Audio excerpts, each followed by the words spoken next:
فتطلبون هذه البطاقة. السلام عليكم، مرحبا بكم على قناة بنوك أونلاين لشرح البنوك الافتراضية وطرق الربح من الإنترنت. أتمنى أن تكونوا بخير. أصدقائي، أنا بخير والحمد لله. اليوم أردت أن أعيد لكم شرح كيفية التسجيل في بنك دوكاسكوبي السويسري بالتحديث الجديد، ولكن قبل أن أبدأ الشرح لا تنسى الإعجاب بالفيديو والاشتراك في القناة وتفعيل زر الجرس، واترك لنا تعليق محفز. وأيضا يوجد الكثير من البنوك سوف أقوم بشرحها في المستقبل القريب، لذلك اشترك في القناة كي لا تفوتك هذه الشروحات في المستقبل. وأيضا شاهدوا الفيديو كاملا لأنه به الكثير من المعلومات المفيدة لا أريدها أن تفوتكم. على بركة الله نبدأ الشرح.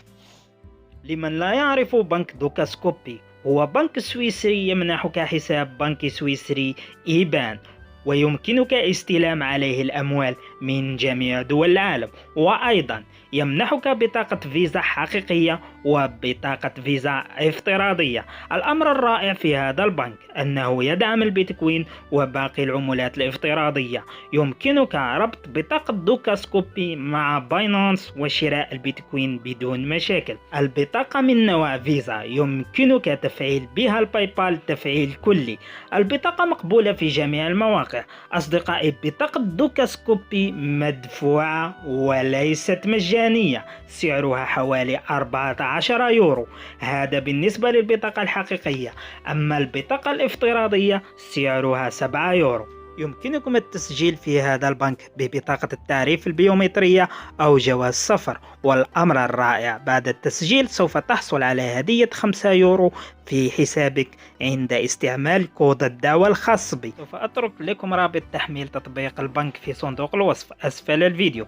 عند الضغط عليه سوف يوجهك إلى بلاي ستور بهذا الشكل. تقوم بتحميل التطبيق بصورة عادية. بعد تحميل التطبيق سوف يظهر لكم بهذه الأيقونة. تقوم بفتح تطبيق دوكاسكوبي، سوف يظهر لك بهذه الواجهة هنا. تقوم بإدخال رقم هاتفك بدون صفر البداية مع اختيار الرمز الدولي لبلدك. بعد ذلك تضغط مباشرة على ريكوست دو كود هنا في الأسفل. يرسلون لك رسالة SMS بها رقم متكون من 6 أرقام. تقوم بإدخاله في المكان المناسب ثم تضغط هنا في الأسفل. سوف تنبثق لك هذه الواجهة. تضغط على سويفون 3 مرات. بعد ذلك سوف تنبثق لك هذه الواجهة هنا. بعدها مباشرة تضغط على كومونسي في الأسفل كما تشاهد في السهم الأزرق. بعدها سوف تنبثق لك هذه الواجهة هنا. تقوم بكتابة الاسم الكامل. بعدها تضغط مباشرة على كونتيني. سوف تنبثق لك هذه الواجهة. هذه الواجهة مهمة جدا. هنا تقوم بإدخال كود الدعوة للاستفادة من 5 يورو هدية. كود الدعوة هو 8GV مطة CAC. سوف أتركه لكم في صندوق الوصف أسفل الفيديو بعنوان كود الدعوة لربح 5 يورو هدية. بعد إدخاله مباشرة تضغط على Envoyer. سوف تنبثق لك هذه الواجهة تخبرك بأن كود الدعوة مقبول. هنا سوف تقوم بفتح الحساب الآن. تقوم بالضغط على Ouvrir un compte. سوف تنبثق لك هذه الواجهة هنا تقوم بتحضير جواز سفر أو بطاقة التعريف البيومترية. تقوم بالضغط مباشرة على كومونسي هنا في الأسفل كما تشاهد. بعد ذلك سوف تنبثق لك هذه الواجهة. تضغط هنا كما تشاهد في السهم الأزرق. بعد ذلك سوف تنبثق لك هذه الواجهة تخبرك أننا سوف نفتح متصفح. بعد ذلك سوف تنبثق لك هذه الواجهة مباشرة بها معلوماتك. تكمل إدخال المعلومات الشخصية. هذه الواجهة أحبابي في الله متكونة من 8 خانات. في الخانة رقم 1 تقوم بإدخال البريد الإلكتروني أو الإيميل. في الخانة رقم 2 تقوم باختيار اللغة المفضلة. في الخانة رقم 4 تقوم باختيار البلد الذي تقيم به. في الخانة رقم 5 تقوم بإدخال المدينة التي تقيم بها. في الخانة رقم 6 تقوم بإدخال الرمز البريدي لمنطقتك.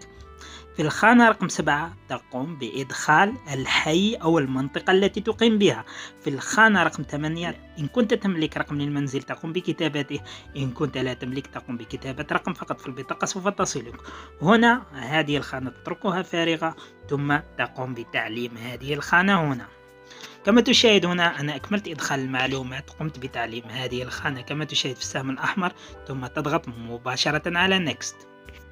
سوف تنبثق لك هذه الواجهة. هنا أحبابي في الله تم إرسال لك رسالتان، رسالة SMS في رقم الهاتف ورسالة بريد إلكتروني بهما رقمين مختلفين.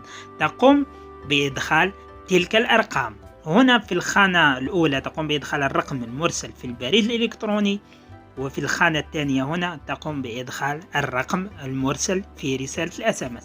كما تشاهد هنا أنا قمت بإدخال تلك الأرقام، ثم تضغط على بروشن هنا في الأسفل كما تشاهد في السهم الأزرق مباشرة. سوف تنبثق لك هذه الواجهة بها خانة في الأعلى هنا فقط. تلك المعلومات في الأسفل اتركها كما هي. هنا في الأعلى تقوم باختيار المهنة أو مهنتك. بمجرد اختيار مهنتك هنا، هل أنت عامل أو مثلا متقاعد أو ما إلى ذلك، سوف تنبثق لك 3 خانات أخرى تقوم بملئها حسب مهنتك، وباقي المعلومات تتركها كما هي. ثم تضغط هنا في الأسفل بروشن. نضغط على بروشن هنا في الأسفل سوف تنبثق لك هذه الواجهة تخبرك لتأكيد معلوماتك. تقوم بمراجعة هذه المعلومات هنا. بعد ذلك تقوم بتعليم هذه الخانة هنا كما تشاهد في السهم الأزرق. بعد ذلك مباشرة سوف تنبثق لك انفاي باللون الأخضر، تقوم بالضغط عليها. بعدها مباشرة سوف تنبثق لك هذه الواجهة، قم بالضغط هنا في الأسفل كما تشاهد كونتيني. بعد ذلك سوف تنبثق لك هذه الواجهة. هنا يجب أن نكمل جميع هذه الخطوات. أولا نقوم باختيار نوع البطاقة، نضغط مباشرة على سيليكسيون ان كارت هنا كما تشاهد في السهم الأزرق.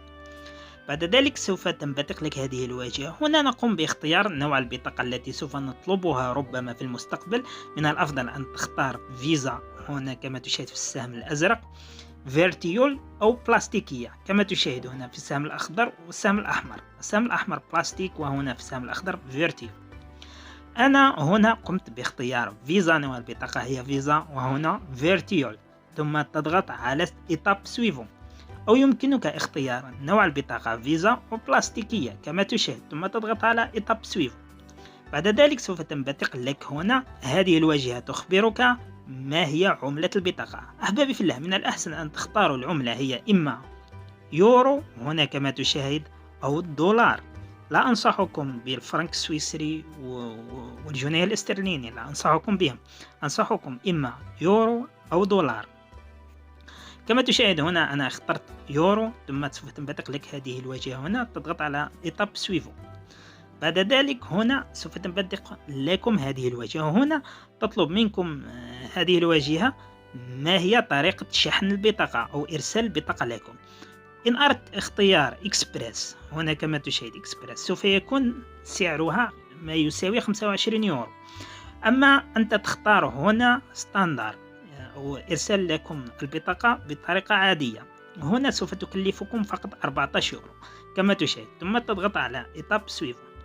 بعد ذلك هنا أحبابي في الله أكملنا المراحل. هنا هناك طريقتين لإكمال المراحل الأخرى. إما إن كانت لديك بطاقة أخرى مثلا بطاقة ماستر كارد أو فيزا، مثلا لديك بطاقة ماستر كارد M26، كما تعلمون أن بطاقة M26 لا تفعل باي بال تفعيل كلي، إذا يمكنك بها طلب هذه البطاقة. هنا البنك يفرض عليك شحن 30 يورو، يعني تقوم بإضافة 30 يورو. إن كنتم تملكون بطاقة أخرى تقوم بالضغط هنا كما تشاهد في السهم الأزرق هنا. بعد ذلك سوف تنبثق لك هذه الواجهة، تضغط على سويفو هنا مباشرة. سوف تنبثق لك هذه الواجهة، تقوم بملء معلومات البطاقة واختيار العنوان الخاص بك، وتضغط على بروسيدي هنا كما تشاهد. بعد ذلك مباشرة سوف تقوم بعملية إيداع عادية. سوف تظهر لك هنا كما تشاهد في السهم الأحمر 30 يورو، وهنا الخمسة دوكا هذه كما تشاهد في السهم الأصفر. أما هناك طريقة ثانية، مثلا إن كنت لا تملك بطاقة، هنا قبل أن تقوم بالضغط على ديبوات، مثلا إن كنت لا تملك بطاقة، هنا تتصل بأحد الأصدقاء يملك حساب على دوكاسكوبي ويقوم بإرسال لك 30 يورو. عند إرسال لك 30 يورو مباشرة سوف تظهر لك هذه الواجهة هنا كما تشاهد. سوف تظهر لك 30 يورو وتظهر لك هنا كما تشاهد. هنا إن وصلتك 30 يورو ولم تظهر لك هذه الخانة هنا كما تشاهد في السهم الأزرق في الأسفل، لم تظهر لك تيرميني هنا، يمكنك الاتصال بالدعم هنا في الشاط الدعم الخاص بالبنك، سوف يقومون بتفعيلها لك إن مثلا أرسل لك صديقك. أما إن قمت بعملية الإيداع بالبطاقة فلا يوجد مشكل. أتمنى أن يكون كل شيء مفهوم.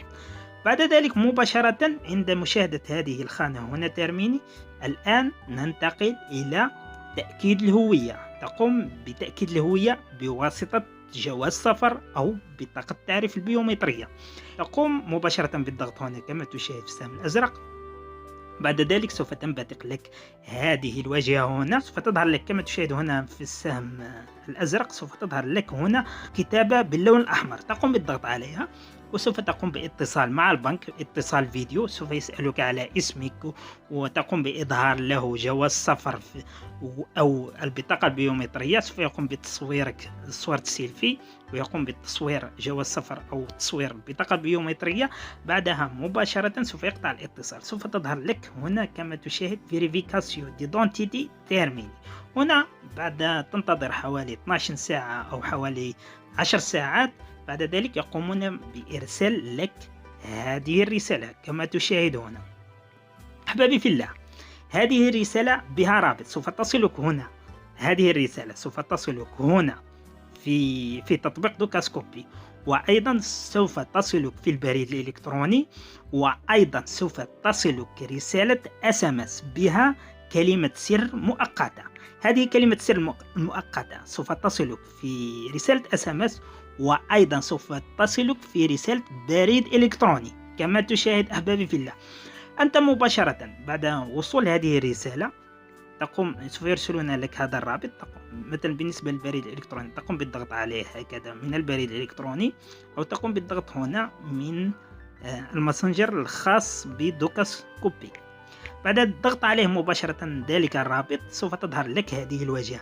تقوم بالضغط هنا في الأسفل Sign In. لا تضغط على Open on Account، اضغط كما تشاهد هنا في السهم الأزرق Sign In.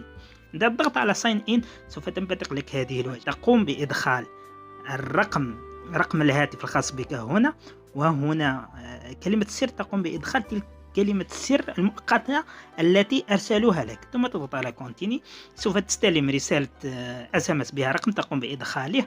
مباشرة سوف تنبثق لك هذه الواجهة هنا كما تشاهد في السهم الأحمر. تقوم بإدخال كلمة السر المؤقتة، تلك الكلمة التي أرسلوها لك. هنا في السهم الأصفر تقوم بإدخال كلمة سر جديدة، وهنا في السهم الأخضر تقوم بإعادة إدخالها. بعد إدخال كلمة سر سوف تنبثق لك Confirm، هنا تقوم بالضغط عليها. سوف تنبثق لك هذه الواجهة، تضغط على Close كما تشاهد هنا. سوف يفتح لك حسابك كما تشاهد هنا. لديك 30 يورو التي قمت بإيداعها أو التي أرسلها لك صديقك، وهنا 5 دوك. مباشرة تقوم بإغلاق هذه الصفحة وتعود إلى دوكاسكوبي، إلى تطبيق دوكاسكوبي. تقوم بفتحه، تقوم بالضغط هنا في الأسفل كما تشاهد بنك. هنا سوف تنبثق لك هذه الواجهة. تقوم بإدخال كلمة السر التي قمت بكتابتها أنت، التي قمت بتغييرها، ثم تضغط على Connect Vous هنا كما تشاهد. سوف يفتح لك التطبيق هنا كما تشاهد. هنا لديك 30 يورو، هنا لديك 5 دوك. المهم بعد ذلك مباشرة أحبابي في الله، هذا تطبيق المحادثة وما إلى ذلك معقد نوعا ما. أنت تقوم مباشرة بتحميل تطبيق بنك سويس كما تشاهد هنا سويس بنك. تقوم بالذهاب إلى بلاي ستور وتكتب سويس بنك وتقوم بتحميله، أو مثلا سوف أترك لكم رابط تحميل هذا التطبيق في صندوق الوصف تحت اسم رابط سويس بنك بنفس الاسم، سوف تجده في صندوق الوصف. عند تحميله وفتحه مباشرة سوف تنبثق لك هذه الواجهة. تقوم بإدخال رقم الهاتف بدون صفر مع الرمز الدولي لبلدك. بعد ذلك سوف تنبثق لك هذه الواجهة. تقوم بكتابة كلمة سر. بعد ذلك سوف يرسلون لك كود في الSMS تقوم بإدخاله. كما تشاهدون أحبابي في الله، هذا البنك آمن دائما، لا يمكنك الدخول إلا عن طريق تلك الرسالة التي يرسلونها لك بها رقم. بعد ذلك تقوم هنا بفتح التطبيق كما تشاهد. هذا تطبيق بسيط هو خاص بسويس بانك. هنا إن كنت تريد طلب البطاقة كما تشاهد تتوجه هنا إلى هذه الخانة هنا كارت كما تشاهد في السهم الأزرق. بعد ذلك سوف تنبثق لك هذه الواجهة، تقوم بالضغط على علامة زائد هنا في الأعلى كما تشاهد.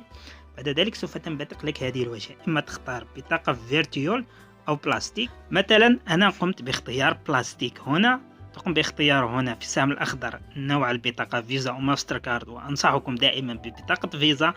بعد ذلك تختار عملة البطاقة، وأنصحكم دائما بعملة اليورو أو الدولار. ثم تختار نوعية ليفرازيو أو كيف يرسلون لك البطاقة عن طريق الشحن العادي أو الإكسبرس. أنصحكم بالشحن العادي لكي لا تدفعوا أكثر من 15 يورو. هنا سوف يقطعون لك كما تشاهد حوالي 14 يورو، 13.95 يورو. تقوم بالضغط على كونتيني، سوف تنبثق لك واجهة أخرى وتقوم بطلب البطاقة بالعنوان الذي أدخلته. وهنا أحبابي في الله انتهينا من شرح هذا البنك. أتمنى أن ينال إعجابكم، ولا تنسوا الاشتراك في القناة واتركوا لنا تعليق محفز وأيضا الإعجاب بالفيديو. كان معكم أخوكم عبدو من قناة بونوك أونلاين. مع السلامة.